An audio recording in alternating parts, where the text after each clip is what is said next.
Assalamualaikum warahmatullahi wabarakatuh. Salam SHMH Sina Hukum Melek Hukum. Pemirsa SHMH yang saya hormati, sebangsa dan setanah air dimanapun Anda berada, kembali lagi dengan channel Sina Hukum Melek Hukum atau SHMH. Dan kali ini pada video yang ke-368. Video 368 kita akan membahas pasal 578 KUHP baru Undang-Undang Nomor 1 Tahun 2023 yang akan berlaku mulai nanti 2 Januari tahun 2026. Seperti apa bunyi dari pasal 578 akan saya sampaikan demikian. Ada 4 ayat ya. Ayat 1, setiap orang yang karena kealpaannya mengakibatkan tanda atau alat untuk pengamanan penerbangan rusak, hancur, terambil, atau pindah, atau mengakibatkan tidak dapat bekerja, atau mengakibatkan terpasangnya tanda atau alat untuk pengamanan penerbangan yang keliru, dipidana dengan pidana penjara paling lama 2 tahun. Ayat 2, jika tidak pidana sebagaimana dimaksud pada ayat 1 yang mengakibatkan bahaya bagi penerbangan, dipidana dengan pidana penjara paling lama 5 tahun. Ayat 3, jika tindak pidana sebagaimana dimaksud pada ayat 1 mengakibatkan kecelakaan pesawat udara, dipidana 6 tahun. Ayat 4, jika tindak pidana sebagaimana dimaksud pada ayat 1 mengakibatkan matinya orang, dipidana dengan pidana penjara paling lama 7 tahun. Nah, ini kan kalau masalah tanda-tanda atau rambu-rambu bahasa saya tentang penerbangan itu, kita bayangannya jangan di bandara-bandara internasional saja ya. Misalnya contoh di Bandara Internasional Soekarno-Hatta, Bandara Internasional Jogja International Airport itu pasti aman, wagar kelilingnya itu. Kalau di India itu dibakar total, itu saya tahu persis karena kan dekat dengan rumah saya.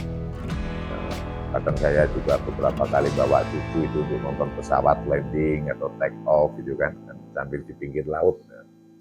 Namun kan ada juga bandara-bandara yang sedang atau kecil, yang di situ juga banyak rambu-rambu yang dalam artian bandara ini belum tentu juga ada pagarnya.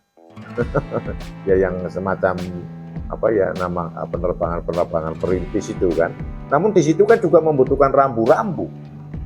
Walaupun siang tapi cuaca juga belum tentu selalu terang kan, bisa jadi berkabut atau mendung. Apalagi kalau pas landing walaupun siang hari gerhana matahari itu kan gelap juga kan. Nah itu kan membutuhkan rambu-rambu, baik lampu atau lampu-lampu yang ada spotlight gitu yang bisa terpancar sinar yang terang memantulkan itu. Nah kemudian ini karena kealpaannya ya, kita contoh ini ya kan, terambil itu contoh. Kalau yang merusak, menghancurkan itu kan ya sudah jelas lah, hancur, rusak. Ini yang agak lucu-lucu sedikit, terambil. Ayo dianggap barang-barang yang tidak berguna itu kan. Ini ngapain, ini ada lampu di sini nih kan. Kebetulan di rumah itu nggak butuh bola lampu, ini ambil aja, walaupun sebetulnya mungkin mencuri kan, dibilang nggak kepake itu kan, terambil itu. Atau pindah, ini nggak pas, ini posisinya di sini menurut saya ini kan, ini nggak pas, ini di sini ada orang yang iseng pindah saja ke sana. Nah kalau di sini lebih bagus nih, padahal tempatnya keliru dia itu kan. Nah kemudian ada juga yang katakanlah terpasangnya alat itu keliru, jadi itu tadi misalnya harusnya ada rambu-rambu yang lurus atau apa, nah ini mungkin bautnya copot atau apa, iseng-iseng dipasang tapi masangnya kebalik kan menjadi yang keliru itu. Itu karena kelalaian, yang nggak ada niatan yang dalam artian untuk mensabotase pesawat itu kan enggak. Nah namun walaupun seperti itu ya, undang-undang ini sudah disahkan, maka itu termasuk tidak pidana. Maka channel ini hadir, SHMH ini hadir ya, saya itu tadi sebagaimana pernah saya sampaikan ya, turut serta mencerdaskan kehidupan bangsa sehingga yang tidak tahu menjadi tahu kan gitu.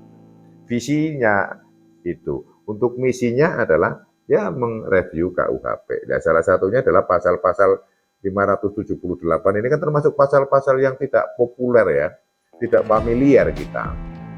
Masyarakat yang jauh dari bandara ya toh, apalagi di tempat saya kayak yang di gunung, walaupun dari bandara ini sekitar 30 menit sudah sampai, tapi juga belum tentu masuk ke bandara kalau memang tidak naik gitu kan, giliran mau naik juga belum tentu pada langsung apal itu gimana ini kan mau kemana dulu nih rutenya gitu kan.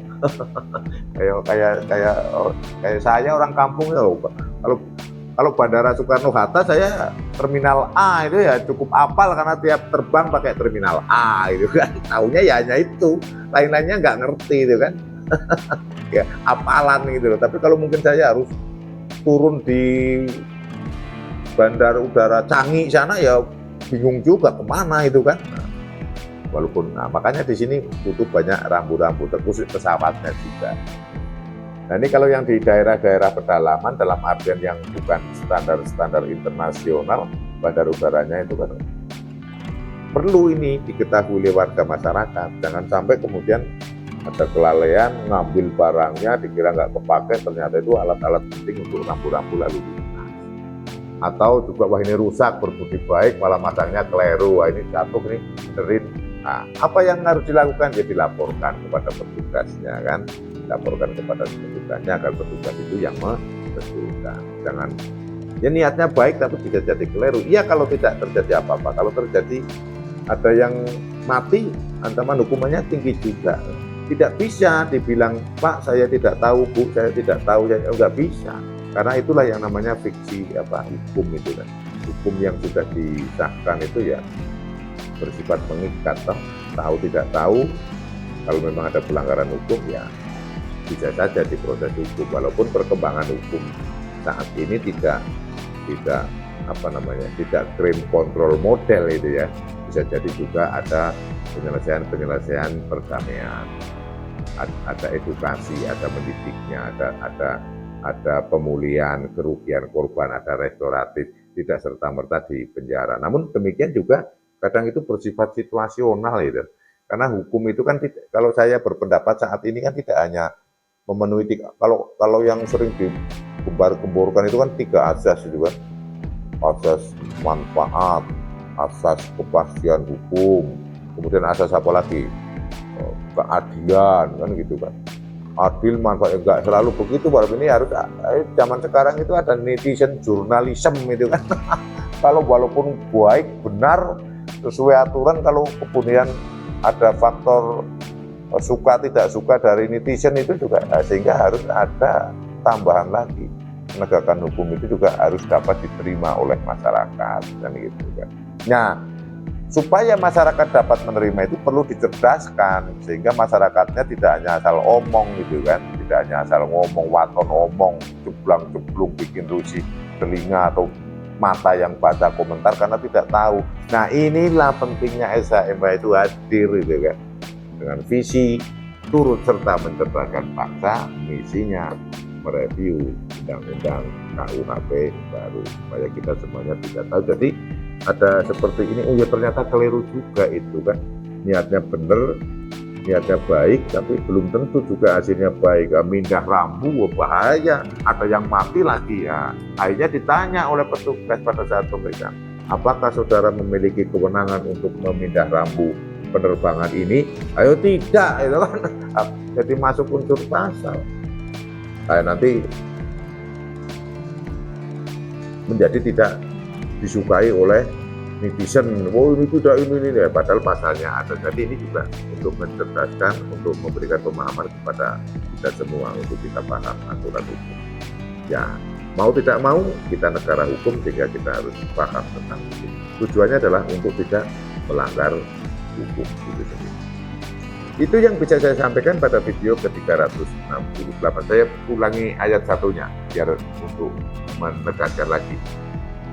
Setiap orang yang karena kealpaannya mengakibatkan tanda atau alat untuk pengamanan penerbangan rusak, hancur, terambil atau pindah, atau mengakibatkan tidak dapat bekerja atau mengakibatkan terpasangnya tanda atau alat untuk pengamanan penerbangan yang keliru, dipidana penjara paling lama 2 tahun, dan kalau ada yang membahayakan penerbangan 5 tahun, kalau mengakibatkan kecelakaan pesawat 6 tahun, kalau ada yang mati 7 tahun. Itu yang bisa saya sampaikan, semoga bermanfaat. Terima kasih sudah menonton video-video dari channel SHMH. Salam SAMK, Bina Hukum, melek hukum. Wassalamualaikum warahmatullahi wabarakatuh. Terima kasih.